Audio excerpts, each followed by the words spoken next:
बिस्मिल्लाहिर्रहमानिर्रहीम। एक शख्स झाड़ियों के दरमियान से गुजर रहा था कि उसने एक सांप फंसा हुआ देखा।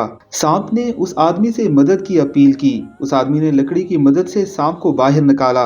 बाहर आते ही सांप ने उस आदमी से कहा, मैं तो तुम्हें डसूंगा। उस शख्स ने सांप से कहा, मैंने तुम्हारे साथ नेकी की है, तुम मेरे साथ बदी करना चाहते हो। सांप ने कहा, हाँ, नेकी का बदला बदी है।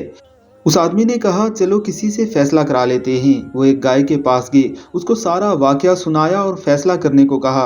उस गाय ने कहा, वाकई नेकी का बदला बदी है। जब मैं जवान थी, अपने मालिक को दूध देती थी। वो मेरा बहुत ख्याल रखता था, मुझे चारा देता था। अब मैं बूढ़ी हो गई हूँ, उसने मेरा ख्याल रखना छोड़ दिया।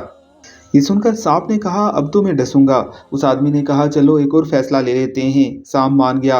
उन्होंने गधे से फैसला करवाया। गधे ने भी यही जवाब दिया कि नेकी का बदला बदी है। जब मेरे अंदर दम था, मालिक के काम आता था, वो मेरा ख्याल रखता था। जो ही मैं बूढ़ा हुआ, उसने मुझे भगा दिया। सांप उस आदमी को डसने ही लगा था कि उसने मिन्नत करके कहा, एक मौका और दे दो। सांप के हक में दो फैसले हो चुके थे, इसलिए वो आखिरी फैसला लेने पर मान गया। अब की बार वो एक बंदर के पास गया, उसको सारा वाकया सुनाया और कहा कि फैसला करो। बंदर ने कहा, मुझे इन झाड़ियों के पास ले चलो और सांप को मेरे सामने उन झाड़ियों में फेंको और फिर बाहर निकालो, उसके बाद मैं फैसला करूंगा।